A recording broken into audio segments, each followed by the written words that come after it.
Hello everyone, आज हम continue करेंगे क्लास 9 का chapter the fundamental unit of life, जिसे हम कहते हैं सेल। लास्ट लेक्चर में हमने सेल की डिस्कवरी के बारे में पढ़ लिया था। उसके बाद हमने ऑर्गेनिज्म बात करी थी, unicellular, multicellular, and then parts of cell को हमने स्टार्ट कर दिया था। जैसे हमने कुछ पार्ट्स पढ़े थे, cell membrane, cell wall, protoplasm and last हमने जो पढ़ा था न्यूक्लियस पढ़ा था। ठीक है, तो हमारे क्या जैसे जैसे इनिशियल डिस्कवरीज होती गई तो रॉबर्ट ब्राउन तक के लिए उन्होंने क्या है, न्यूक्लियस तक को डिस्कवर करा था। क्लियर है? अब हम बात करते हैं, इसके आगे चलते हैं और आज का लेक्चर स्टार्ट करते हैं। चलिए, अब हम बात करते हैं, हमने ये न्यूक्लियस तो बात कर ली कि न्यूक्लियस होते हैं सेल के अंदर। जैसे जैसे डिस्कवरीज हुई तो इन्होंने आगे देखा देयर वर सम सेल्स जिनमें न्यूक्लियस भी नहीं होता है। कुछ ऐसे सेल्स की डिस्कवरी हुई। वो कब हुई डिस्कवरी? जब हमारे जो हम माइक्रोस्कोप की बात कर रहे हैं, माइक्रोस्कोप का जब डेवलपमेंट हुआ, आगे फर्दर डेवलपमेंट हुआ, तो उन्होंने देखा कि कुछ ऐसे सेल्स हैं जो कि अगर हम देखें तो उसमें कहीं पे भी न्यूक्लियस जैसा पार्ट नहीं है। जो हमारा एक वेल डिफाइंड न्यूक्लियस जो हुआ करता था हमारे सेल्स में, वो यहाँ पे नहीं था इन सेल्स के अंदर। जैसे कि बहुत माइनर छोटे छोटे जो बैक्टीरिया होते हैं, ठीक है ना, तो उनके लिए अगर हम बात कर रहे हैं तो उनमें अगर उन्होंने देखा तो अलग अलग पार्ट्स तो हैं जो न्यूक्लियस के अंदर होते हैं, वो सब वो भी है, लेकिन क्या है, वो एक वेल डिफाइंड फॉर्म में नहीं है, वो अलग अलग जगह पे बिखरे हुए हैं। ठीक है, तो on the basis of this, on the basis of presence of nucleus अगर हम बात करें तो सेल्स जो है वो दो कैटेगरी में डिफाइन किए गए। चलिए इनको लिख लेते हैं। जो हमारे सेल्स हैं वो दो कैटेगरी में डिफाइन हुए हैं on the basis of nucleus. अगर हम बात कर रहे हैं न्यूक्लियस के बेस पे, न्यूक्लियस के बेस पे हमारे सेल्स दो तरीके के डिफाइन हुए हैं। एक जो होता है वो होता है प्रोकैरियोटिक सेल। ये वो सेल है जिनमें वेल डिफाइंड न्यूक्लियस नहीं है, तो हम यहां लिख सकते हैं well defined nucleus absent, well defined nucleus absent. ठीक है, प्रोकैरियोटिक सेल। और दूसरा टाइप होता है दैट इज यूकैरियोटिक। यूकैरियोटिक में क्या होता है, ये इसमें well defined nucleus is present.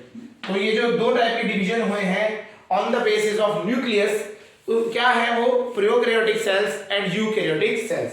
तो well defined nucleus present, well defined nucleus present. ठीक है, तो ये आपकी दो कैटेगरीज डिफाइन हुई। तो अगर हम बात करें इन दोनों के डिफरेंस अगर लिखना चाहते हैं तो यहीं पे लिख देते हैं। तो पहला डिफरेंस तो यही हो गया कि वेल डिफाइंड न्यूक्लियस इसमें होता है, उसमें होता है, यूकैरियोटिक में, प्रोकैरियोटिक में नहीं होता। ठीक है, सेकंड जो देखा गया, अच्छा अगर ये इसमें वेल डिफाइंड न्यूक्लियस नहीं होता तो क्या होता है, उसकी जगह पे यहां पे हम कहते हैं न्यूक्लियोइड होता है। क्या होता है? न्यूक्लियोइड। जो न्यूक्लियस के जो अंदर के पार्ट्स है वो होते हैं, उन्हें हम कहते हैं न्यूक्लियोइड्स।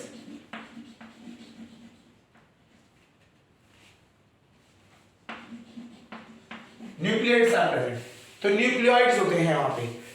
यूकैरियोटिक में तो न्यूक्लियस होता है, प्रोकैरियोटिक में न्यूक्लियोइड्स होते हैं। ठीक है, चलिए, और सेकंड पॉइंट जो आता है डिफरेंस, ये जो होते हैं prokaryotic, these are very small size. Size अगर हम इनकी बात करें तो दीज आर अराउंड और लेस देन 1 माइक्रोमीटर, 10⁻⁻⁶ से कम होते हैं। इनका जो साइज होता है अबव 5 माइक्रोमीटर, अगर सिंपल लिख लें 5 माइक्रोमीटर से ज्यादा होता है अगर हम साइज की बात कर रहे हैं। ठीक है, तो single chromosome present, single chromosome present, इसमें सिंगल क्रोमोसोम होता है। ठीक है, और यूकैरियोटिक में सेल में क्या होता है, more than 1 chromosomes present, more than 1। अब ये होता क्या है क्रोमोसोम, जो हमारा पेरेंट है, पेरेंट्स जो होते हैं वो जो अपने डॉटर्स या फिर यंग वंस को क्रिएट करते हैं, तो होता क्या है, आपका हेरिडिटी मतलब क्या होता है, कुछ इसके ट्रेड्स ट्रांसफर होते हैं आगे, उनको ले जाने का काम कौन करता है? क्रोमोसोम्स करते हैं। ठीक है, इनमें क्या होता है? एक ही क्रोमोसोम्स होता है, लेकिन यहां पे क्या होता है? More than one chromosome present, एक से ज्यादा क्रोमोसोम होते हैं। ठीक है, क्रोमोसोम पेयर्स होते हैं, एक से ज्यादा होते हैं, यहां पे एक ही सिंगल क्रोमोसोम होता है। ओके, नेक्स्ट जो पॉइंट आता है वो आता है मेम्ब्रेन बाउंड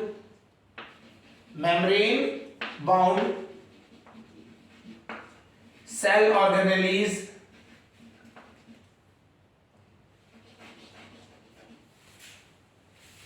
एब्सेंट। तो मेम्ब्रेन बाउंड सेल ऑर्गेनेलीज क्या होती हैं? एब्सेंट होती हैं। यहां पे क्या है? Membrane bound cell organelles present. जितनी भी सेल ऑर्गेनेलीज होती हैं वो क्या होती हैं? मेम्ब्रेन बॉन्ड होती हैं। ठीक है, ये होता क्या है समझते हैं। जैसे हमने बताया था हमारे बॉडी में ऑर्गन्स होते हैं काम करने के लिए, अलग अलग मेटाबॉलिज्म को करने के लिए हमारे बॉडी में ऑर्गन्स होते हैं। सेल्स में ऑर्गन्स नहीं होते, उनके क्या होते हैं? छोटे छोटे पार्ट्स को क्या कहते हैं? ऑर्गेनेलीज कहते हैं। तो यहाँ पे प्रोकैरियोटिक सेल में इनमें मेम्ब्रेन नहीं होती उनके ऊपर, ये आपके ओपनली अवेलेबल होते हैं। यहाँ पे membrane bound cell organelles present होती है। क्लियर हो गया? चलिए आगे बढ़ते हैं। अब यहां तक तो हमने बात करी कि ऑर्गेनिज्म न्यूक्लियस के हिसाब से कैसे होता है। ठीक है, अब हम बात करेंगे different types of cell organelles जो आपको देखने को मिलते हैं। बहुत सारे होते हैं, लेकिन हम कुछ स्पेशल, कुछ स्पेसिफिक उनको हम समझेंगे। चलिए करते हैं स्टार्ट।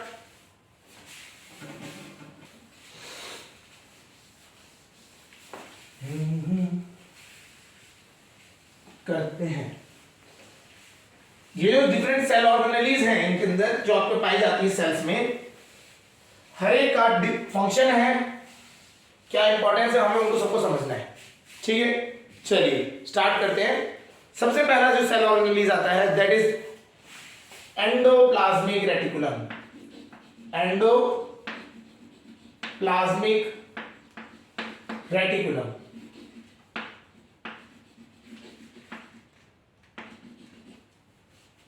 Endoplasmic reticulum.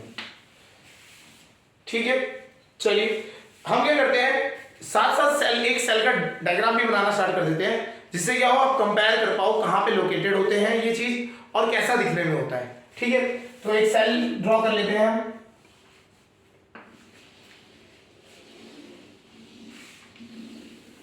इस टाइप से ये सेल मेम्ब्रेन होती है। हमें पता है सेंटर में क्या होता है? न्यूक्लियस हम ले रहे हैं, और जो न्यूक्लियस होता है वो डबल मेम्ब्रेन होता है, उसके ऊपर दो लेयर होती है मेम्ब्रेन। अगर हम बात करें डबल मेम्ब्रेन होता है, और इनके बीच में क्या होता है? छोटे छोटे गैप्स होते हैं जिनको हम कहते हैं न्यूक्लियर पोर। न्यूक्लियर पोर्स होते हैं। हमने ये पढ़ा भी था कि जो न्यूक्लियस होता है it is the headquarter. It is the headquarter. ये हेडक्वार्टर होता है पूरे सेल का। ठीक है, अगर इसके अंदर हम बात करें तो न्यूक्लियस होता है और क्रोमैटिक मटेरियल होता है। ठीक है, उसको हम ड्रॉ करते हैं। अब हम क्या करेंगे, डिफरेंट सेल ऑर्गेनेलीज को यहां पे लिखेंगे, उनके फंक्शन समझेंगे और इसमें डिपिक्ट करेंगे कहां पे होते हैं। ठीक है, तो सबसे पहला जो हमारा चल रहा था एंडोप्लाज्मिक रेटिकुलम, इसका शॉर्ट फॉर्म भी कहा जाता है ER। अगर हम इसको नाम से जाने तो ये होते हैं ER से भी कहा जाता है। ठीक है, अब होता क्या है, ये nucleus is very critical part. ये तो समझ आ गया। जैसे हमारा एक शहर है ना, तो उसका जो हेडक्वार्टर होता है वो इंपॉर्टेंट पार्ट होता है। जैसे अगर हम कंट्री की बात करें तो कंट्री में हमारा जो वो कैपिटल होती है वो इंपॉर्टेंट पार्ट होती है। क्यों? क्योंकि वहां पे डिसीजन मेकर सब लोग वहीं पे मिलते हैं, तो उसकी security is very very important. ये तो समझते हैं हम। ठीक है, तो होता क्या है, इसी तरीके से जो यहाँ पे हेडक्वार्टर है वो वेरी वेरी इंपॉर्टेंट पार्ट है हमारा। ठीक है, तो इसकी सिक्योरिटी बहुत इंपॉर्टेंट है। इसमें क्या है, कोई भी चीज अंदर बाहर ऐसे आराम से नहीं जा सकती। इसको अंदर बाहर करने के लिए यहां पे क्या होता है, ये जो पोर्स होते हैं देयर इज ऑर्गेनली कनेक्टेड, जिसे हम कहते हैं एंडोप्लाज्मिक रेटिकुलम। यही यहां पे क्या होता है, ये इससे कनेक्ट होता है न्यूक्लियस से। तो न्यूक्लियस से कोई भी चीज अगर हमारी निकल रही है, it is coming out with from endoplasmic reticulum. आप ये देखेंगे बहुत सारी लेयर से बना है, बहुत सारी मेम्ब्रेन से बना हुआ है। तो ये बहुत सारी मेम्ब्रेन्स की एक के ऊपर एक कवरिंग से ही बना होता है। ठीक है, क्लियर हो गया? ये होता है आपका इस तरीके से। ठीक है, अब होता क्या है, एंडोप्लाज्मिक रेटिकुलम दो टाइप के हो जाते हैं। एंडोप्लाज्मिक रेटिकुलम दो टाइप के होते हैं, एक होता है RER और एक होता है SER। RER क्या होता है समझते हैं। RER is rough endoplasmic reticulum, rough endoplasmic reticulum. तो ये रफ होता है, रफ एंडोप्लाज्मिक रेटिकुलम। अच्छा, रफ का क्या कंसेप्ट है, क्या है ये समझते हैं। और दूसरा जो हो गया रफ का उल्टा क्या होता है, स्मूथ। तो ये स्मूथ होता है endoplasmic reticulum, endoplasmic reticulum, reticulum. ठीक है जी, ये हो गया आपका। तो दो टाइप के हो गए आपके, एक होता है रफ एंडोप्लाज्मिक रेटिकुलम और एक होता है स्मूथ एंडोप्लाज्मिक रेटिकुलम। होता क्या है समझिए, अंदर ना इस न्यूक्लियस के अंदर, न्यूक्लियस पूरे सेल की ग्रोथ को कंट्रोल कर रहा है। हमने बात करी थी ना कि पूरे सेल की ग्रोथ को कौन कंट्रोल कर रहा है, न्यूक्लियस ही तो कर रहा है। तो न्यूक्लियस अंदर से क्या करता है, प्रोटीन्स भेजता है, अंदर से प्रोटीन भेजता है इन the form of ribosomes, in the form of ribosomes. अंदर राइबोसोम्स की प्रिंटिंग होती है, न्यूक्लियोप्लास्म के लिए रिस्पांसिबल है। तो वो क्या होता है, वो राइबोसोम्स क्या होता है, बाहर से भेजता है, तो वो कहां पे आके स्टोर हो जाते हैं, ईआर के सरफेस के ऊपर।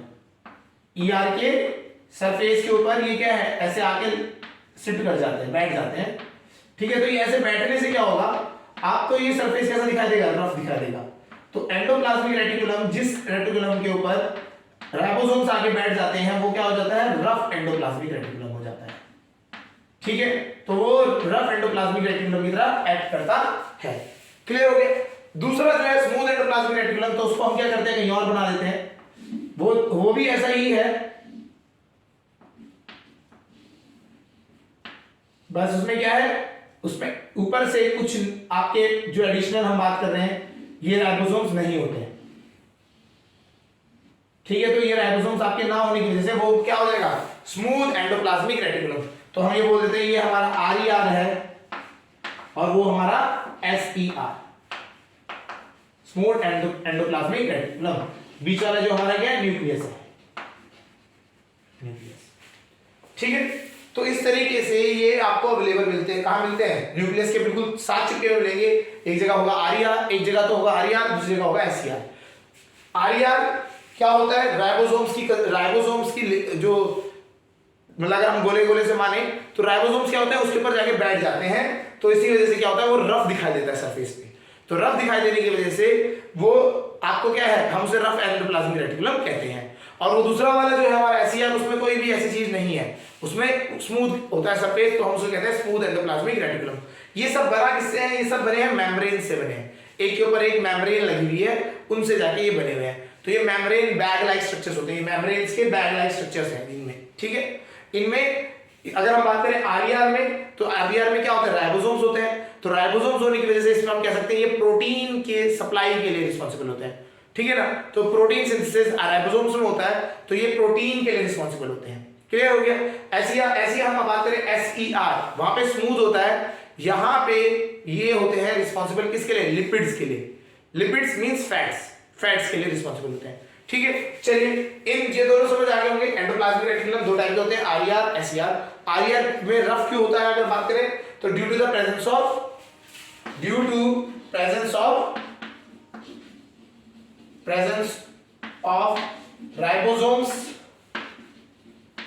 Ribosomes on the surface, ribosomes हैं किस पे, सरफेस पे, तो इसीलिए क्या होते हैं, रफ दिखाई देते हैं। क्लियर हो रहा होगा पॉइंट? चलिए अब हम बात करते हैं इनके फंक्शंस की बात कर लेते हैं। हम as a whole endoplasmic reticulum के फंक्शंस की बात करते हैं। चलिए स्टार्ट करते हैं। ये लोकेशन पता लग गई है कहां पे है। ठीक है, तो अब आते हैं इनके फंक्शन पे।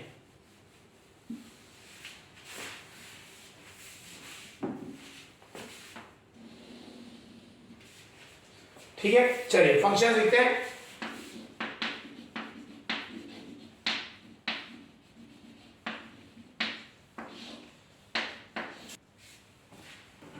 फर्स्ट फंक्शन अगर हम आते हैं, देखिए आरईआर से स्टार्ट करते हैं ना, तो आरईआर में क्या होता है, राइबोसोम्स होते हैं। तो राइबोसोम्स किसके लिए होते हैं, प्रोटीन सिंथेसिस के लिए। तो यहां पे लिखते हैं फर्स्ट फंक्शन क्या है, due to presence of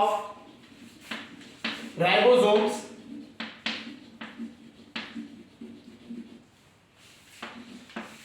it is the site for protein synthesis, site for protein synthesis।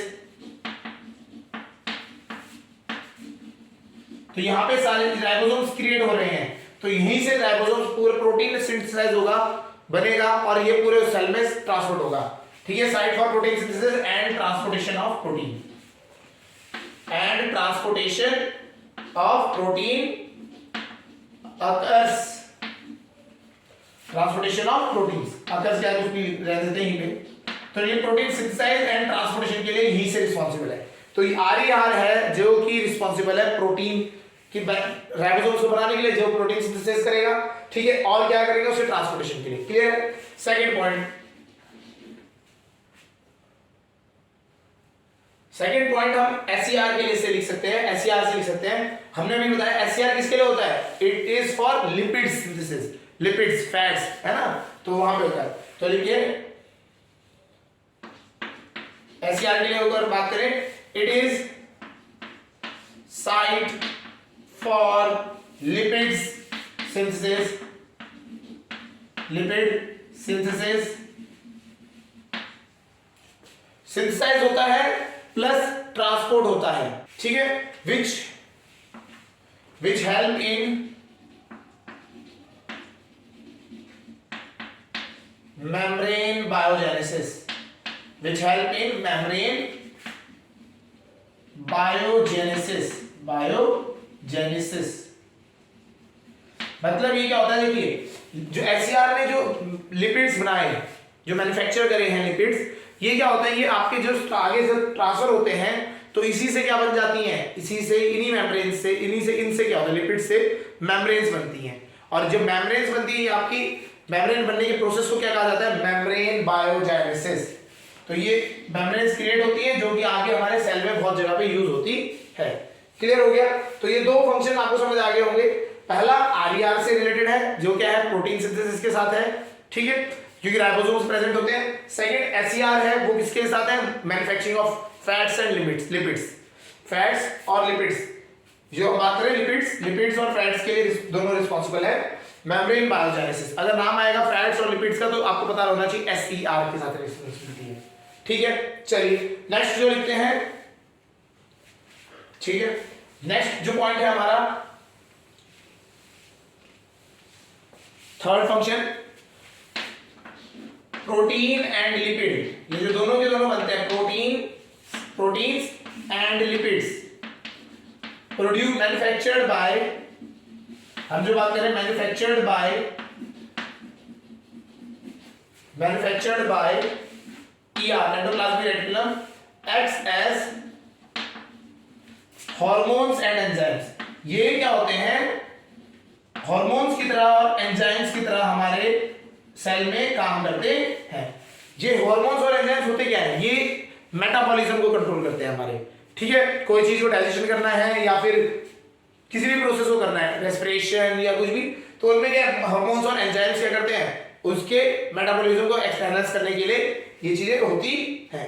तो ये क्या करते हैं, जो हम लिपिड्स एंड प्रोटीन्स जो बन रहे हैं, इससे पूरे सेल का जो मेटाबॉलिज्म है या फिर जो भी आप कह सकते हो मेंटेनेंस एंड जो फंक्शनिंग होती है वो प्रॉपर रहती है।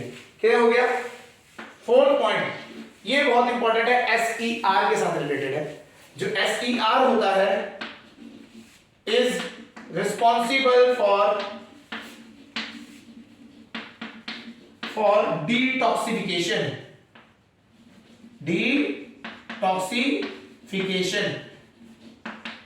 हमारे, तो आपने सुना भी होगा, हमारे जो लंग्स, हमारे जो लीवर होता है, हमारा जो लीवर है, लीवर में हम जब भी अल्कोहल कंज्यूम करते हैं तो लीवर पे लोड पड़ता है।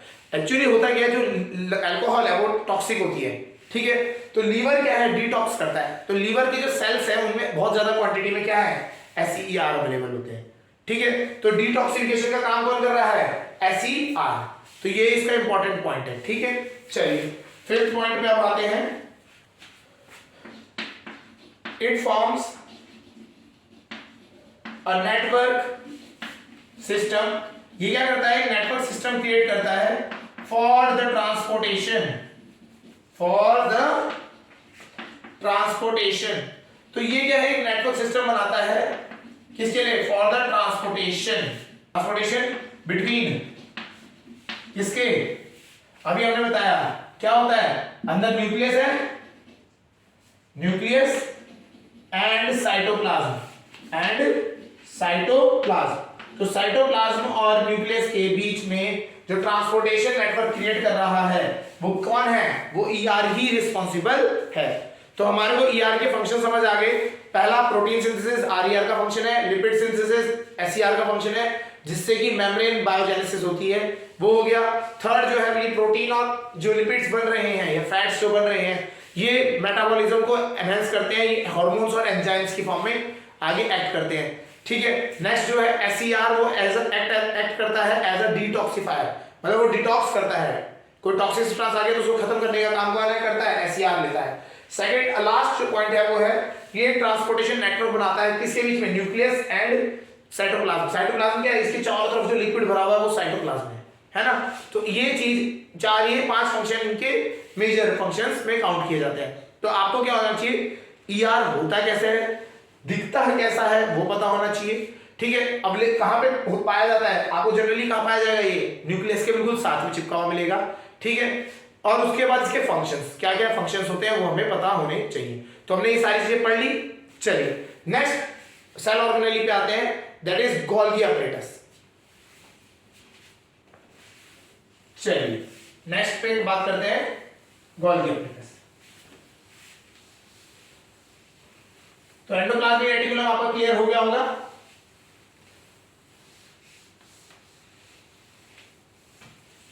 चलिए ठीक है, ये आपको कहीं पे इधर लोग ऐसी आसपास ईआर के आसपास ही मिलेगा कहीं पे भी, तो it will be like that. Membranes के ऐसे केसिंग होती है,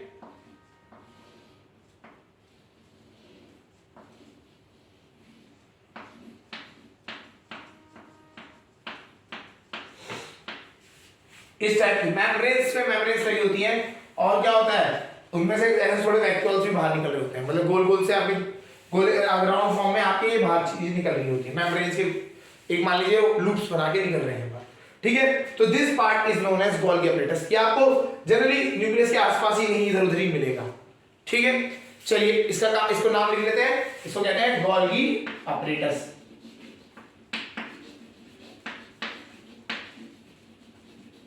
और या फिर इसको कभी कभी गोल्गी बॉडी भी कहा जाता है। दोनों में से कोई भी चीज आपकी ये, मतलब आपके लिए दोनों में से कोई भी चीज होगी, समझ लीजिएगा।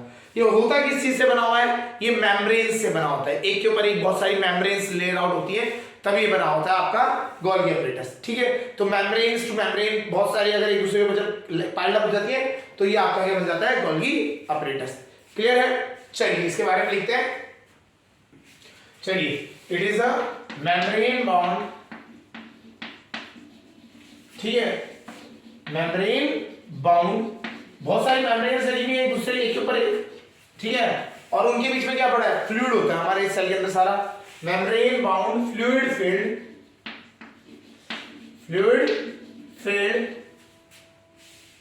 ठीक है, वेसिकल्स कहा जाता है, मतलब आपकी जो गैप्स होते हैं ना इनमें, इनको वेसिकल्स कहा जाता है। तो हमारा जो अंदर एक टाइप से जैसे आपने ग्रेप्स देखे होंगे, तो ग्रेप्स भी क्या है, मेम्ब्रेन बाउंड है और अंदर क्या है, जली जली सी है, तो उस तरीके से ये होता है। और ये जनरली कहां पाया जाता है, न्यूक्लियस के पास पाया जाता है। क्यों, बिकॉज इसको जो सिंथेसाइज करता है, इसको जो बनाता है, वो कौन बना रहे हैं, एसईआर और आरईआर ही तो बना रहे हैं, मेनली एसईआर बना रहा है। एसईआर क्या बनाता है, मेम्ब्रेन, हमने बताया था ना, मेम्ब्रेन बायोजेनेसिस कौन करता है, एसईआर करता है। तो एसईआर को मेम्ब्रेन बायोजेनेसिस करने की वजह से ये बनते हैं, ठीक है। तो चलिए ठीक है, ये शेप इनकी अगर हम बात करें तो स्फेरिकल शेप, फ्लैट शेप, सारी शेप्स में पाए जाते हैं, ठीक है। अब हम बात करते हैं इसके फंक्शंस की। इसके फंक्शंस आपको इसके बारे में हल्का सा पता होना चाहिए, और इनके फंक्शंस बहुत इंपॉर्टेंट है। फंक्शंस क्या है वो हम समझते हैं, ठीक है। चलिए इसको हम समझते हैं। ओके ठीक है, तो सबसे पहला जो फंक्शन है, पहला केस है, पहला फंक्शन है it stores comma modifies and PACS, ठीक है, products in vesicles, products in vesicle. क्या करता है आप समझते हैं, ये क्या करता है, जो भी हमारे प्रोडक्ट्स हैं, प्रोडक्ट्स में मतलब जो भी हमारे कोई भी चीज हमारे पास जो है उसे स्टोर करना है या फिर उसको ट्रांसपोर्ट करना है, तो इनको क्या करता है, पैकेट में बना के रख लेता है, वेसिकल्स में पैकेट बना के रख लेता है, ठीक है। तो इसका काम क्या है, पैकेजिंग एंड ट्रांसपोर्टिंग का रोल प्ले करता है, पैकिंग करने का काम है इसका। समझ आ गया, तो इंपॉर्टेंट पॉइंट याद रखना, पैकिंग का काम है इसका।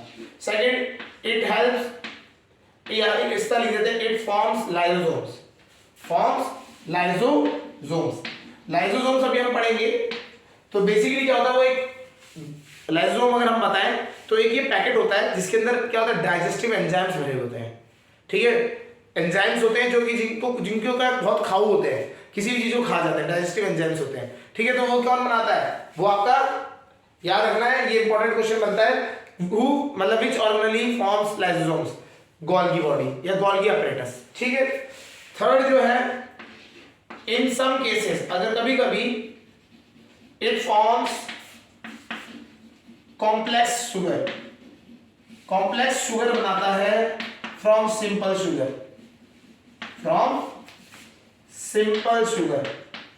सिंपल शुगर से ये क्या करता है, कॉम्प्लेक्स शुगर भी बनाता है, किसी किसी केस में इसका गोल्गी अपरेटस का ये भी काम है, क्लियर है। लास्ट काम में आते हैं, लास्ट फोर्थ में, इट हेल्प्स इन,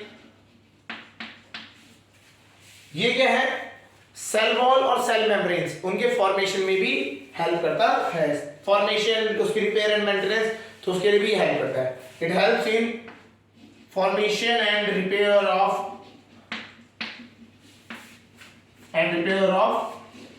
क्योंकि यहां से मेम्ब्रेन्स बनाता है, ये मेम्ब्रेन्स ऐसा होता है, तो ये क्या करता है, आगे ट्रांसपोर्ट करता है आपके जो प्रोडक्ट्स हैं सेल वॉल तक, सेल मेम्ब्रेन्स तक, ठीक है, of cell membrane and cell wall. तो ये उनको क्या करता है, रिपेयर एंड फॉर्म करने में हेल्प करता है, एंड सेल वॉल। तो ये आपके किसके काम है, गोल्गी बॉडी के या गोल्गी अपरेटस के। और ये पाया कहाँ जाता है, नियर न्यूक्लियस ही पाया जाता है, न्यूक्लियस के आसपास ही पाया जाएगा, आपको एससीआर के पास मिल जाएगा, आरईआर के पास कहीं ना कहीं मिल ही जाएगा आसपास में, ठीक है। तो ये आपका क्या हो गया, गोल्गी अपरेटस। तो दूसरा जो आपका सेल ऑर्गेनेली है गोल्गी अपरेटस, वो आपका क्लियर हो गया, ठीक है। नेक्स्ट जो आता है, नेक्स्ट के बारे में पढ़ते हैं, हम पढ़ते हैं हम लाइसोसोम्स के बारे में, जो लाइसोसोम्स के बारे में यहाँ पे हमने बात करी उन्हीं को समझते हैं। लाइसोसोम्स, लाइसोसोम्स होते क्या है, अगर हम बात करें, अभी हमने थोड़ा आइडिया दिया था, lysosomes are the digestive enzymes, basically इसमें क्या होता है, a packet containing digestive enzymes. तो लाइसोसोम्स होते क्या है, ये आपके सेल में अलग अलग जगह पे पाए जाते हैं, बहुत सारे होते हैं, ऐसा नहीं है एक ही होगा, ठीक है। तो ये बहुत जगह अलग अलग पाए जाते हैं, तो दीज आर लाइसोसोम्स, लाइसोसोम्स, ठीक है। तो लाइसोसोम्स क्या होते हैं, इसको समझते हैं, ठीक है। ये क्या होता है, मेम्ब्रेन बाउंड पैकेट होता है, बेसिकली मेम्ब्रेन बाउंड होता है, मेम्ब्रेन लगी होती है चारों तरफ, और कंटेन्स डाइजेस्टिव एंजाइम्स, ठीक है। तो इसको लिख लेते हैं, these are membrane bound vessels containing vesicles containing digestive enzymes। क्या होते हैं, digestive enzymes। इसमें digestive enzymes क्या करते हैं, कभी भी सपोज करिए, इसके फायदे देखिए, अब समझते हैं वर्किंग क्या होती है। सपोज करिए कोई फॉरेन पार्टिकल आ गया सेल के अंदर, कोई भी आपका फॉरेन पार्टिकल आ गया जो सेल को खराब करने के लिए या उसको इन्फेक्ट करने की कोशिश करता है, तो लाइसोसोम्स वहां तक जाएंगे और उसके क्या होंगे, उसके पास जाके क्या हो जाएंगे, या तो उसको एनगल्फ कर लेंगे अपने अंदर, या फिर उसके नियर जाके फट जाएंगे, चिपक जाएंगे। और लाइसोसोम्स क्या करेंगे, ये एक टाइप से उस फॉरेन पार्टिकल को क्या कर देंगे, खा जाएंगे, डाइजेस्ट कर जाएंगे, ठीक है। तो इसका एक बहुत इंपॉर्टेंट काम होता है कि ये ना सेल में एक टाइप से, जैसे हमारी बॉडी में व्हाइट ब्लड सेल्स होते हैं ना, जो हमारी इम्यूनिटी बनाते हैं, हमारे को बॉडी को स्ट्रांग रखते हैं, ठीक है ना। कोई भी फॉरेन पार्टिकल अगर हमारे अंदर चले जाए तो उसको उससे लड़ते हैं, तो उसी तरीके से लाइसोसोम्स होते हैं। ठीक है, तो लाइसोसोम का काम क्या है, फॉरेन पार्टिकल कोई भी आए उसको डाइजेस्ट कर जाना, उसको खत्म कर देना, उसका एग्जिस्टेंस खत्म कर देना। ठीक है, फर्स्ट थिंग। सेकंड, ये क्या होता है, ये सुसाइड बैग के नाम से भी जाना जाता है। सुसाइड बैग से क्यों कहा जाता है, जब सपोज करिए सेल बूढ़ा हो गया है या फिर डैमेज हो गया है, अब सेल जी नहीं सकता, ठीक है, सेल की लाइफ खत्म सी हो गई, तो ये लाइसोसोम्स अपने आप ही फट जाते हैं और ये पूरे सेल को क्या कर जाते हैं, डाइजेस्ट कर जाते हैं। तो सेल के सारे अदर ऑर्गेनेलीज और इन चीजों को खा जाते हैं और इससे क्या होता है, सेल क्या हो जाता है, पूरा कंप्लीटली खत्म हो जाता है। तो एक सुसाइड बैग की तरह भी काम करते हैं और एज आप कह सकते हो शोल्डर की तरह भी काम करते हैं सेल को प्रिवेंट करने के लिए। ठीक है, तो इसके फंक्शन देखते हैं, फंक्शन देखते हैं। इसको एक और याद रखना, अगर आपसे कभी कोई पूछे सुसाइड बैग कौन है हमारी सेल में, अगर हम बात करते हैं तो सुसाइड बैग क्या होता है, ये बैग लाइक स्ट्रक्चर होता है और अगर ये फट जाए तो डाइजेस्टिव एंजाइम पूरे सेल को खा जाए, तो इसीलिए क्या कहा जाता है, इन्हें सुसाइड बैग भी कहा जाता है। तो अब आते हैं फंक्शंस पे। पहला function, it acts as suicide bag, पहला काम वही लिख लेते हैं, सुसाइड बैग। ठीक है, टू डाइजेस्ट या suicide bag comma as it digest, as it digest the complete cell as it reaches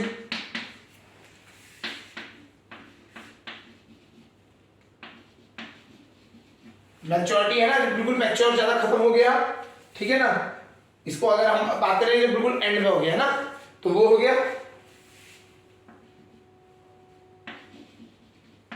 last stage. और during infection, during cell damage, अगर हम लिख लें ड्यूरिंग सेल डैमेज, पूरा सेल डैमेज हो गया तब ये क्या करता है, उसको खत्म कर देता है। ठीक है, सेकंड, ठीक है, इट एक्ट एज, ठीक है, soldiers and prevent the cell from getting infected by a foreign particle, by a foreign particle। कोई भी फॉरेन पार्टिकल अगर आ गया उससे क्या होगा, इन्फेक्ट होने से बचाएगा। तो ये क्या करेगा, जब फॉरेन पार्टिकल अंदर आ गया तो उसी को क्या कर देगा, खत्म कर देगा। क्लियर हो गया, तो उसे डाइजेस्ट कर जाएगा। कि यहां तक समझ आ रहा होगा। तो लाइसोसोम के दोनों काम है, सेवियर भी है और खत्म करने वाला डिस्ट्रॉयर भी है। क्लियर हो गया। अगला एक लास्ट पॉइंट लिख लेते हैं, ड्यूरिंग स्टारवेशन, मतलब आपको खाना नहीं मिल रहा है, lysosomes digest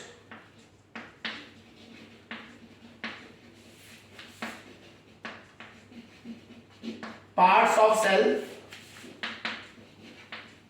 to give energy।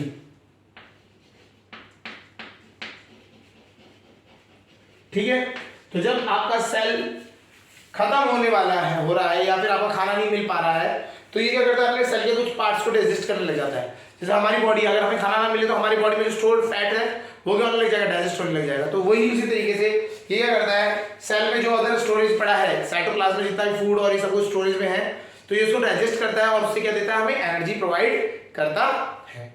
चलिए, समझ आ गया। अब हम पढ़ते हैं, अब हम नेक्स्ट सेल ऑर्गेनेली को पढ़ते हैं। चलिए, लाइसोसोम समझ आ गया होगा, यहां समझ आ गया होगा, और गोल्गी बॉडी हमने तीनों चीजें समझ ली। ठीक है, चलिए नेक्स्ट जो है हमारा, that is mitochondria. That is mitochondria. ये बहुत फेमस है, किस नाम से जाना जाता है, power house of cell, power house of cell. तो ये हमारे सेल में एनर्जी को जो प्रोवाइड कराता है वो ये माइटोकॉन्ड्रिया होता है। ठीक है, चलिए इसमें देखिए, ये कुछ इस तरीके से दिखाई देता है। ठीक है, ये हमारे एक नहीं होता, एक से ज्यादा होते हैं हमारे पास। ठीक है, 2-3 बना देते हैं। ठीक, ये हो गया mitochondria.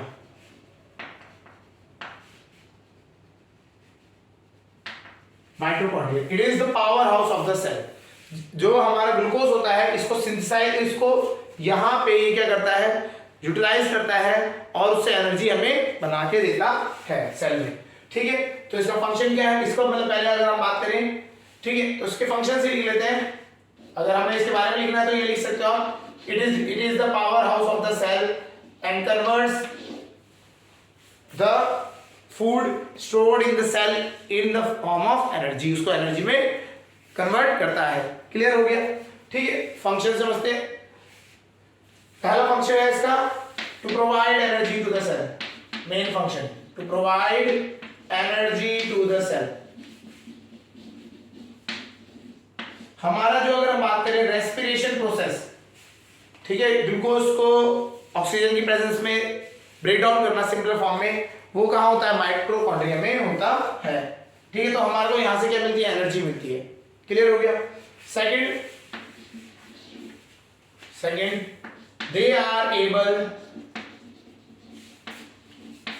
To make their own protein, या अपना खुद प्रोटीन भी बना पाते हैं। क्या होता है, ये एक स्पेशल टाइप ऑफ माइटोकॉन्ड्रिया ना, एक स्पेशल टाइप का सेल ऑर्गेनेल है। ठीक है, तो हमारे को दो सेल ऑर्गेनेल हमें पता होने चाहिए जिनके पास खुद का क्या होता है, डीएनए होता है। इनके पास क्या है, डीएनए अलग से भी होता है। ठीक है, तो माइटोकॉन्ड्रिया, और दूसरा क्या है हमारा, जो हमारे जिसमें अंदर बात करें हम, जिसके पास वो होता है अपना डीएनए होता है, दैट इज प्लास्टिड्स। तो माइटोकॉन्ड्रिया एंड प्लास्टिड ये दोनों क्या स्पेशल ऑर्गेनेल होते हैं। तो माइटोकॉन्ड्रिया के अंदर अपना खुद का क्या है, डीएनए है। तो इसकी वजह से क्या करता है, ये अपने कभी कभी प्रोटीन को भी सिंथेसाइज कर पाता है, खुद ही प्रोटीन भी बना लेता है। ठीक है, तो यहाँ पे हम लिख सकते हैं, ब्रैकेट में लिख सकते हैं point, it has its own DNA. इसके पास खुद का क्या है, डीएनए। इसके पास अपने अंदर, मतलब आपको सेल ऑर्गेनेल इसके अंदर भी क्या मिलेगा, आपको डीएनए। माइटोकॉन्ड्रिया के अंदर आप देखेंगे तो डीएनए मिलेगा। क्लियर हो गया? चलिए, third point, they provide intermediates for the synthesis of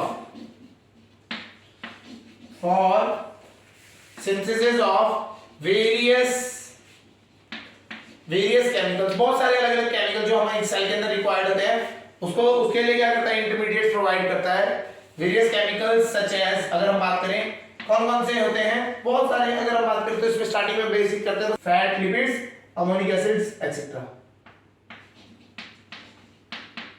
amino acids, fat, lipids, amino acids etcetera. ठीक है, बहुत सारे हैं और भी बनाते हैं। क्लियर हो गया? तो माइटोकॉन्ड्रिया क्या है, ये एक टाइप से स्पेशल टाइप ऑफ सेल है। पहली बात तो सेल ऑर्गेनेल है स्पेशल टाइप, क्योंकि इसके पास खुद का डीएनए होता है, फर्स्ट थिंग। सेकंड थिंग, ये power house of the cell है। तो ये power house of the cell है, तो ये क्या है, सारी एनर्जी का सोर्स कौन देता है, ये देता है। बनाता है किस फॉर्म में, एटीपी। एटीपी इस एनर्जी की यूनिट होती है हमारे सेल के लिए, अगर हम बात करें। ठीक है, तो ये, और सेकंड क्या है कि तब ये अपना प्रोटीन भी बना सकता है, पहली चीज। और एक और पॉइंट है कि इंटरमीडिएट्स प्रोवाइड करता है for various chemicals, synthesis of various chemicals such as fats, lipids etcetera. Clear है? चलिए, अगला सेल ऑर्गेनेल पढ़ते हैं। ठीक है, तो ये हमारे माइटोकॉन्ड्रिया का कंसेप्ट समझ आ गया होगा। तो ये हमारा माइटोकॉन्ड्रिया होता है। ठीक है, नेक्स्ट जो है हमारा, दैट इज वैक्यूल। वैक्यूल की बात करते हैं। वैक्यूल क्या होता है, दीज आर एम्प्टी स्पेसेस, मतलब पैकेट्स होते हैं जहां पे कुछ भी नहीं होता, इसमें खाली होते हैं। ठीक है, तो ये होते हैं, इनको हम लिख लेते हैं, एक लिख लेते हैं यहां पे, वैक्यूल। ठीक है, चलिए अब होता क्या है समझते हैं।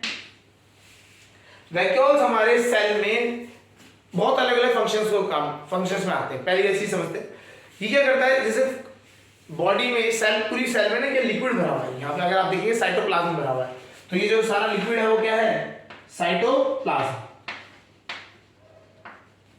ये गोल्गी अपरेटस है, गोल्गी बॉडी कह देते हैं। ठीक है, तो ये हमारे में क्या सारी जगह पे साइटोप्लाज्म भरा हुआ है, लिक्विड भरा हुआ है, ठीक है। उसमें क्या होता है कहीं कहीं पे छोटे छोटे क्या होते हैं गैप, एयर के जैसे एयर कह लीजिए, या फिर आपको क्या मिलते हैं खाली गैप्स मिलते हैं, ठीक है। इनके अंदर स्टोरेज, ये बेसिकली स्टोरेज पोजीशन है, इसमें क्या होता है आपकी चीजें स्टोर हो जाती हैं, क्लियर है। तो ये मेन फंक्शन है इस वैक्यूल का, ठीक है। आपको यहाँ पे वेस्ट, फूड, सब कुछ स्टोर मिलता है। अलग अलग वैक्यूल का अलग अलग काम है। फूड वैक्यूल होगा तो फूड को स्टोर कर रहा है, वेस्ट को स्टोर करने के लिए अलग अलग वैक्यूल होगा, मिक्स नहीं हो रहा है उसमें, ठीक है। चलिए तो वैक्यूल के बारे में स्टार्ट करते हैं लिखना। चलिए, they are storage sacs, storage sac, sac क्या होता है बोरी, storage sac for liquid and solid. अगर हम बात करें liquid and solid material, liquid and solid material, तो लिक्विड एंड सॉलिड मटेरियल के लिए क्या है, ये एक क्या करता है स्टोरेज सैक की तरह काम करता है। ये वो जगह होती है जहां पे क्या होता है फूड हो गया या फिर आपका वेस्ट हो गया, ठीक है, लिक्विड भी हो गया, एक्सेस लिक्विड, जैसे आपने सपोज करिए वाटर आ गया इसमें जाता है सेल के अंदर, तो एक्सेस लिक्विड क्या होता है इसके अंदर जाके स्टोर हो जाता है। तो ये क्या है एक स्टोरेज, एक्स्ट्रा स्टोरेज होता है जो सेल के पास होता है, ठीक है। तो ये इस तरीके से काम करता है। चलिए इसके फंक्शन लिखते हैं, फंक्शंस में आते हैं, इसको हटा देते हैं।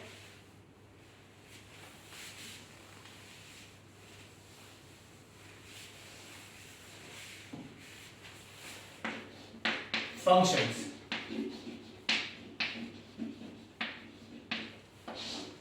पहला फंक्शन क्या है, इसके अंदर क्या होता है vacuoles are filled with cell sac, basically एक लिक्विड टाइप का भरा हुआ होता है सैक जो हम कह रहे हैं, ठीक है। दे आर फिल्ड विद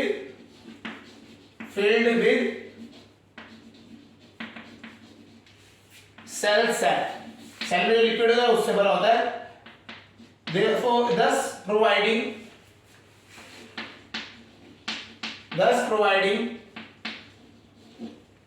क्या होता है, देखिए इसमें आपने इसके अंदर क्या भरा हुआ है, इसके अंदर लिक्विड भरा हुआ है, तो अगर आप जब सेल को दबाएंगे ना, अगर ये इसमें कोई भी गैप नहीं होता तो सेल क्या होता फट जाता है। अब यहाँ पे क्या है दबने से क्या होगा, दबेगा तो सेल सैक बाहर निकल आएगा, ये गैप क्या होगा, ये कुशन की तरह काम करेगा, ठीक है ना। तो ये क्या करता है thus providing turgidity and rigidity to the cell,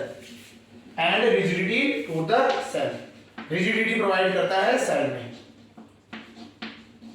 to the cell, cell को टर्जिडिटी एंड बनाता है और रिजिडिटी देता है, ठीक है, क्लियर हो गया। चलिए अगला पॉइंट, मैनी मटेरियल्स या मैनी प्रोडक्ट्स कह देते हैं, such as sugar, amino acid, proteins are stored in etc. proteins etc. are stored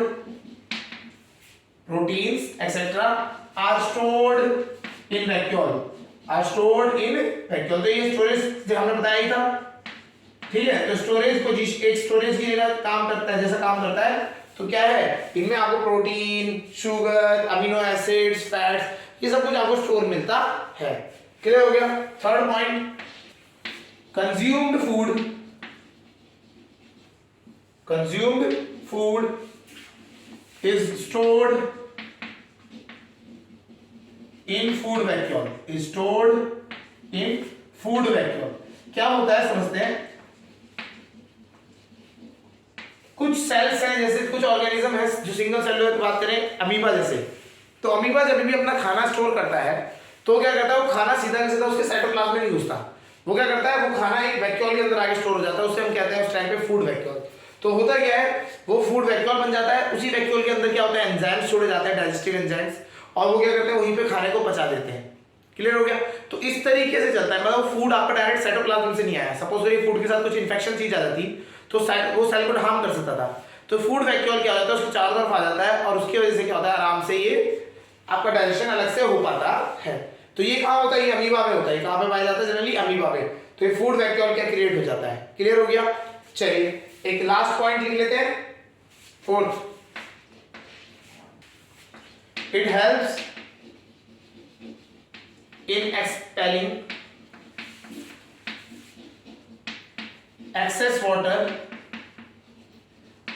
water and waste. जो सेल के अंदर एक्सेस वाटर होता है और वेस्ट की बात कर रहे हैं फ्रॉम द सेल। तो जो सेल में कभी कभी क्या होता है, एक्स्ट्रा वाटर आ जाता है या फिर जो आपका वेस्ट आ जाता है, उसको सेल से बाहर निकालने का जो प्रोसेस होता है उसमें भी क्या करता है, वैक्यूल हेल्प करता है।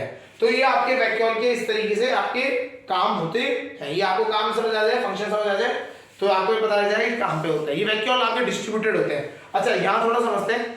प्लांट में सिंगल वैक्यूल होता है। प्लांट में अगर हम बात करें तो एक सिंगल वैक्यूल होता है और बड़े साइज का होता है, ठीक है। एनिमल सेल में अगर हम बात करें तो ये छोटे छोटे होते हैं और ये डिस्ट्रीब्यूटेड होते हैं। ये अभी हम एनिमल सेल बना रहे हैं, तो एनिमल सेल में क्या होता है, ये डिस्ट्रीब्यूटेड होते हैं बहुत सारी अलग अलग जगह पे, ठीक है। तो क्या होता है, इस वजह से क्या होता है, अलग अलग जगह पे होते हैं। प्लांट में सिंगल होता है और वो भी सेंट्रली लोकेटेड होता है। उसकी वजह से सेल का जो न्यूक्लियस होता है वो क्या होता है, थोड़ा सा इसेंट्रिक आता है, बाहर किनारे की तरफ होता है। क्लियर हो गया? चलिए, वैक्यूल समझ आ गया। नेक्स्ट जो है हमारा प्लास्टिड। नेक्स्ट जो हम पढ़ेंगे दैट इज प्लास्टिड। ये हमने जो ड्रॉ किया है ये आपका एनिमल सेल है। ये क्या है, एनिमल सेल है, ठीक है। तो अगर आपको कभी क्वेश्चन में आ जाए ड्रॉ एनिमल सेल, तो ये क्या है, आपको यही सब बना देंगे तो ये आपका हो जाएगा। ये क्या हो गया, आपका एनिमल सेल हो गया, एनिमल सेल। तो ये आपका एनिमल सेल हो गया। तो एनिमल सेल का डायग्राम आपको बनाना आ गया, ठीक है। आपने क्या किया, सेल बनाया, उसके सेंटर में न्यूक्लियस रखा और जो छोटी छोटी हमने अभी ऑर्गेनेल्स पढ़ी वो सब बना दी इसके अंदर, तो हो गया काम, ठीक है। अब हम बात करें प्लास्टिड के लिए। Plastids are not available in आपका एनिमल सेल। अगर हम बात करें कि प्लास्टिड जो होते हैं ये प्लांट सेल में ही पाए जाते हैं, तो हम इनमें प्लास्टिड नहीं दिखाएंगे। क्लियर हो गया? चलिए पहले लिख लेते हैं प्लास्टिड होते क्या है।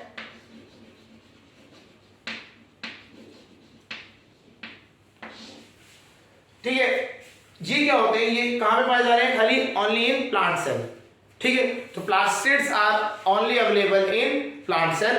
तो इसको हम यहां पहले लिख लेते हैं ब्रैकेट में, only available in plant cell. Animal cell से इसका कोई रिलेशन नहीं है, प्लांट सेल, ठीक है। एनिमल सेल से इसका कोई रिलेशन नहीं है। क्लियर हो गया? They have their own DNA, ठीक है। तो ये वाला पॉइंट हमने इससे लिख दिया यहां पे, इनका कोई रिलेशन नहीं था एक तो एनिमल सेल से, ठीक है। सेकंड, जैसे माइटोकॉन्ड्रिया के पास खुद का डीएनए होता है उसी तरह से प्लास्टिड के पास भी खुद का क्या होता है, डीएनए होता है, ठीक है। अब आता है ये देखिए प्लास्टिड का जो स्ट्रक्चर होता है ना, ये माइटोकॉन्ड्रिया के जैसा ही होता है बिल्कुल। मतलब देखे बाहर से अगर एक्सटर्नली देखा जाए डबल लेयर्ड होता है, माइटोकॉन्ड्रिया में डबल लेयर्ड होता था, ठीक है। तो ये दोनों के दोनों डबल लेयर्ड होते हैं। तो ये लिख भी देते हैं, ये पॉइंट भी अगर हम लिखना चाहें तो लिख सकते हैं, they are double layered, they are double layer, दो लेयर लगी होती है इसमें, लेयर, ठीक है। And are similar to mitochondria, mitochondria के दिखने में एक जैसे होते हैं। डीएनए भी होता है इसके पास, क्रोमोसोम्स भी होते हैं अपने, ठीक है। अब हम बात करते हैं, मेन चीज आती है, प्लास्टिड्स एक ही टाइप के होते हैं, नहीं होते। प्लास्टिड्स क्या होते हैं, 3 टाइप के होते हैं। अगर हम बात करें प्लास्टिड्स 3 कैटेगरीज में पाए जाते हैं, ठीक है। वन इज क्लोरोप्लास्ट, क्लोरोप्लास्ट क्यों है, क्लोरोफिल होता है इसमें, क्या होता है, क्लोरोफिल। अभी हम इनको लिखते हैं, इनके प्रॉपर डिफरेंस बता देंगे, ठीक है। क्लोरोप्लास्ट होता है, क्लोरोप्लास्ट क्यों होता है, इसमें क्लोरोफिल पाया जाता है। तो ये ग्रीन पार्ट में आपको पाया जाएगा, तो वहां पे क्या ग्रीन पार्ट में क्या मिलता है, आपको क्लोरोप्लास्ट मिलते हैं, प्लास्टिड का क्लोरोप्लास्ट, ठीक है। सेकंड होता है क्रोमोप्लास्ट। क्रोमोप्लास्ट जो होता है ये आपका वेरियस अदर कलर जो होते हैं, वेरियस कलर पार्ट से पाए जाते हैं। जैसे प्लांट्स में बहुत सारे पार्ट्स होते हैं जिनका अलग कलर होता है एक्सेप्ट ग्रीन, ग्रीन के अलग और भी कलर होते हैं। जैसे आपका बात करें तो जैसे फ्लावर्स है उनके अलग अलग कलर्स होते हैं, ठीक है। तो वहां पे क्या पाया जा रहा है, क्रोमोप्लास्ट पाया जाता है, वहां पे क्रोमोप्लास्ट पाया जाता है, ठीक है। Next is leucoplast. ल्यूकोप्लास्ट क्या होता है, कलरफुल नहीं होता, ये क्या होता है, ट्रांसपेरेंट होता है, ठीक है। और मेन काम इसका क्या होता है, स्टोरेज का होता है, स्टोर करने का काम होता है। क्रोमोप्लास्ट और सबसे मेन बात करें तो क्लोरोप्लास्ट। क्लोरोप्लास्ट के पास क्लोरोफिल है, तो एक खाना बनाने का काम है, ठीक है। और ये दोनों जो है ये क्या स्टोरेज की तरह एक्ट करते हैं। क्लियर हो गया? चलिए इनके बारे में डीप में समझते हैं थोड़ा सा। चलिए पहला लिखते हैं क्लोरोप्लास्ट। प्लास्टिड्स के टाइप की चल रहे हैं, ठीक है। पहला है क्लोरोप्लास्ट। तो पहली पॉइंट तो समझ आ गया हमें, it contains chlorophyll. It contains chlorophyll. Chlorophyll आपको सबको पता ही होगा, क्लोरोफिल क्या होता है? It is the green colour pigment, green colour pigment present in plants that helps in the formation of food, ठीक है ना। तो खाना बनाने के लिए काम करता है। क्लियर हो गया? चलिए इसी में लिखते हैं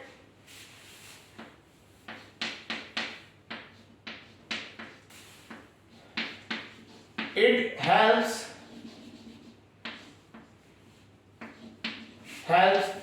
in the preparation of food कह लेते हैं या फिर photosynthesis. It help in photosynthesis, सीधा समझ आ जाएगा। फोटोसिंथेसिस से मतलब खाना बनाने में हेल्प करता है। It helps in the photosynthesis, therefore इसी वजह से नोन एज, ये इंपॉर्टेंट है याद रखना, नोन एज इसका एक नाम है kitchen of the cell. Kitchen of the cell. तो अगर आपसे कोई पूछे किचन ऑफ द सेल कौन है, तो क्लोरोप्लास्ट। ये कहां पे पाया जाता है? खाली प्लांट्स में पाया जाता है। क्लियर हो गया? ठीक है। नेक्स्ट जो लिखते हैं chromoplast.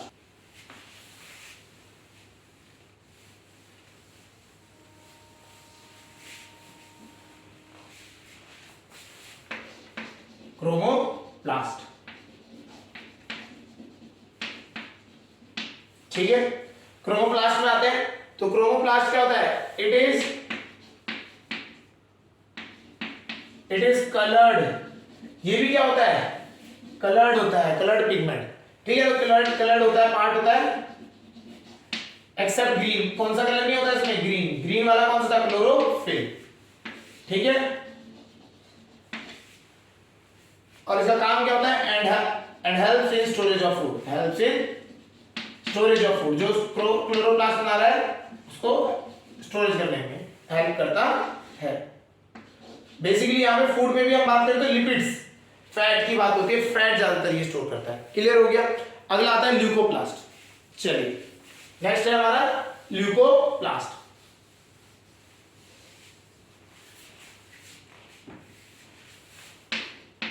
Leucoplast,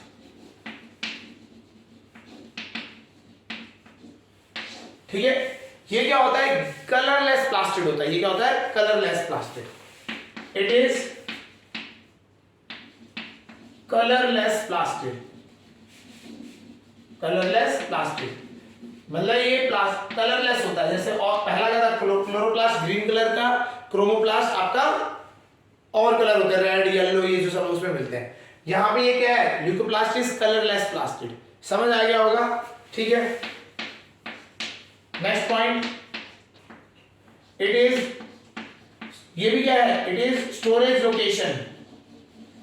it is storage location for fats. Fats कह लेते हैं या ऑयल्स एंड प्रोटीन्स कह लेते हैं। ऑयल्स एंड प्रोटीन्स, जो ऑयल्स एंड प्रोटीन्स होते हैं वो भी आपके कहां पे स्टोर होते हैं? यही पे ल्यूकोप्लास्ट में। तो क्लोरोप्लास्ट खाना बनाता है, क्रोमोप्लास्ट एंड ल्यूकोप्लास्ट उसको स्टोर करते हैं। क्लियर हो गया? ल्यूकोप्लास्ट का एक और, क्रोमोप्लास्ट का एक और काम है कि वो कलर देता है, कलर पिगमेंट देता है अदर पार्ट्स ऑफ प्लांट्स। तो कलर, जो कलरफुल पार्ट्स होते हैं वो भी किसके लिए होते हैं? वो क्रोमोप्लास्ट की वजह से होते हैं। क्लियर हो गया? तो इस तरीके से आपकी सेल ऑर्गेनेली, जो इंपॉर्टेंट सेल ऑर्गेनेलीज है वो हमने यहाँ पे कवर कर दिए। क्लियर है? और भी है कुछ बुक्स में अलग अलग तरीके सेंट्रोसोम्स इस तरीके से दे रखा है। अगर आप एस चांद पढ़ेंगे तो जो लक्ष्मी सिंह है उसमें क्या है और भी ज्यादा आपको मिलेगा। ठीक है, हमारे को बस इतने बेसिक है, हमारे जो एनसीईआरटी में आते हैं यहाँ तक है। ठीक है, थोड़ी सी अगर नॉलेज अगर आपको चाहिए तो आप थोड़ा सा एक बार उनको रीड कर सकते हैं, दूसरे वालों को भी, जिससे कि क्या हो आपके माइंड में इमेज बनती रहेगी कि कैसे क्या होते हैं। ठीक, चलिए अब हम बात करते हैं, हमने एनिमल सेल तो बना दिया। ठीक है, अब हम क्या करते हैं, साथ ही साथ प्लांट सेल भी बना देते हैं। प्लांट सेल बनाने का तरीका बता देते हैं तो बिल्कुल सेम ही होता है, ऐसा कोई ज्यादा कॉम्प्लिकेटेड नहीं है, समझते हैं। प्लांट सेल ही बन जाएगा आपका। This is animal cell and next is plant cell. Plant cell की खास बात क्या है, ये क्या होता है, एक फिक्स शेप में दिया जाता है, क्योंकि इसके पास क्या होती है, बाहर में आउटर में क्या होती है, सेल वॉल होती है, सेल वॉल होती है। और हमने बताया, ये जब हमने सेल बताया था, सेल वॉल क्या होती है, इसमें भी क्या होता है, पोर्स होते हैं। क्या होते हैं, पोर्स होते हैं। It is a permeable membrane, permeable है, इसमें कोई भी चीज अंदर बाहर आ सकती है। और बनी किससे होती है, सेलुलोज से बनी होती है। तो आपको जब ये सेल, आप जो सेल है इनके डायग्राम्स बनाएंगे तो आपको आइडिया लग जाएगा कि क्या क्या चीजें हैं। तो साथ साथ बनाते बनाते ही आप प्रैक्टिस करते समय इसको डायग्राम को बनाएं और इसी के साथ साथ आप पॉइंट आउट यहीं पे समझ सकते हैं कि क्या क्या चीजें होती है इसमें, ठीक है। अब ये बनाने के बाद अब आता है सेंटर में हमारा क्या, बड़ा सा एक वैक्यूल है, बड़ा सा एक वैक्यूल बना देते हैं। ये हमारा क्या हो गया, वैक्यूल हो गया, ठीक है, ये हमारा वैक्यूल हो गया। अब इसमें क्या होता है, ये जैसे हमारा न्यूक्लियस सेंटर में है तो न्यूक्लियस यहाँ सेंटर ना होके ये क्या होता है, किनारे पे आ चुका होता है। तो यहाँ पे हमारा न्यूक्लियस आ गया और न्यूक्लियस की क्या होती है, डबल लेयर्स होती है। तो डबल लेयर आप बनाएंगे,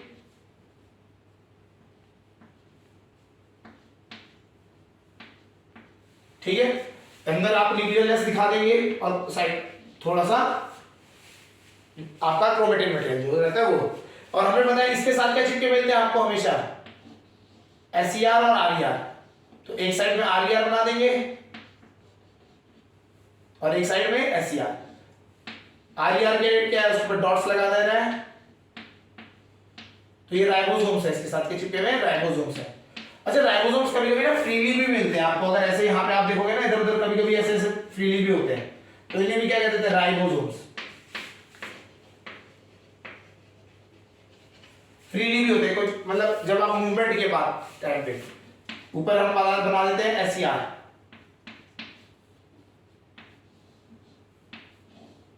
ठीक है। और इन्हीं के पास में क्या मिलती है, गोल्गी बॉडी मिलती है। तो गोल्गी बॉडी भी बना देते हैं यहीं पे।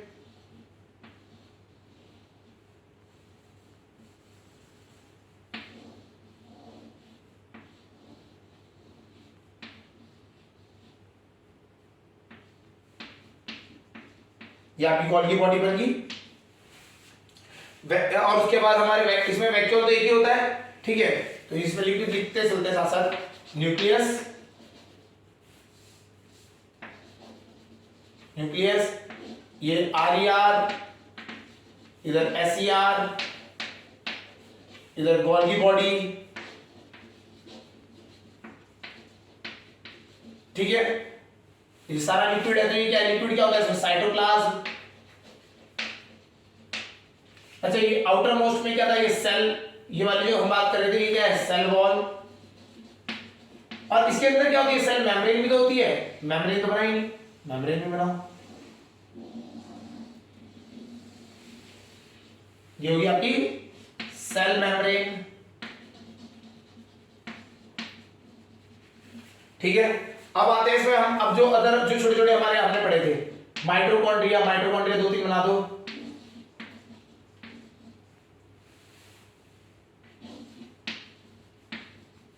ये बड़ा सा वैक्यूल है तो इसको वैक्यूल लिख लिया हमने, वैक्यूल तो लिख लिया, ओके। ये माइटोकॉन्ड्रिया,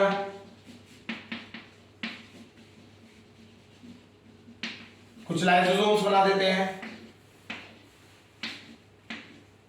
तो ये लाइसोसोम्स हो गए। इसमें प्लास्टिड्स होते हैं, तो प्लांट सेल में प्लास्टिड्स होते थे, इनको प्लास्टिड्स दिखा देते हैं, ठीक है। तो ये हो गए प्लास्टिड्स।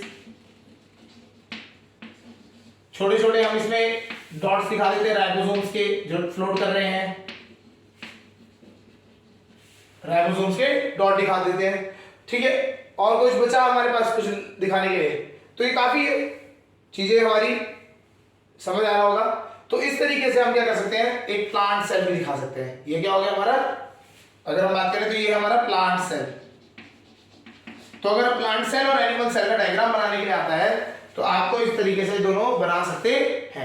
ये प्लांट सेल हो गया, ये एनिमल सेल हो गया। कुछ ज्यादा कॉम्प्लिकेटेड नहीं होता। आपको क्या करना है, आपको बाहर एक आउटर केसिंग बनानी है, सेल की शेप अलग अलग होती है, हमने बात करी थी, तो आप शेप को थोड़ा सा इधर उधर मॉडिफाई कर सकते हैं। प्लांट सेल थोड़ा सा रेक्टेंगुलर या रिजिड आप दिखा सकते हैं, बुक टू बुक वेरी कर रहा है, किसी में हेक्सागोनल शेप में भी दिखा रखा है, तो आपको जब वो वेरी कर रहा है तो आप कोई भी एक शेप ले सकते हैं, है ना, एक रिजिड शेप लेनी है। लेकिन बाहर सेल वॉल दिखाएंगे, सेल मेम्ब्रेन दिखाएंगे, सेंटर वैक्यूल दिखाएंगे बड़ा सा, उसके बाद आसपास में आपको न्यूक्लियस और ये सब कुछ दिखाना पड़ेगा, ठीक है। और सेल आपका अगर एनिमल सेल है तो वो नॉर्मल है ही, क्लियर हो गया। तो इस तरीके से आपको क्या है, प्लांट सेल और एनिमल सेल में दोनों चीजें मिल गई। अब एक इंपॉर्टेंट क्वेश्चन आता है, what is the difference between plant cell and animal cell, ठीक है, इसको हम लिखते हैं। चलिए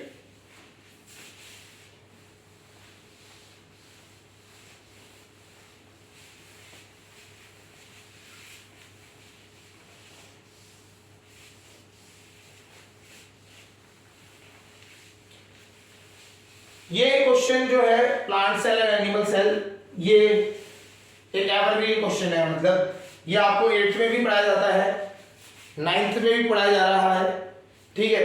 तो ये आपका बहुत कॉमनली जनरली पूछा जाता है वाला एस्पेक्ट है। तो हम जरा देते हैं plant cell, plant cell and another is animal cell, animal cell. सबसे पहला पॉइंट, दोनों में बहुत सारे डिफरेंस है। पहले तो सबसे पहला पॉइंट आता है आउटर से अंदर चलेंगे हम, पहले बाहर की बात करेंगे, उसके बाद अंदर। तो प्लांट सेल में क्या होता है, cell wall present, cell wall present. इसमें क्या होती है, सेल वॉल एब्सेंट, ठीक है, ठीक। सेकंड जो चीज चलो देखते हैं, आपका एक प्लास्टिड्स, प्लास्टिड्स प्रेजेंट। इसमें प्लास्टिड्स होते हैं, हमने बताया था प्लांट से प्लास्टिड पाए जाते हैं, एनिमल्स में प्लास्टिड नहीं होते, प्लास्टिड्स एब्सेंट,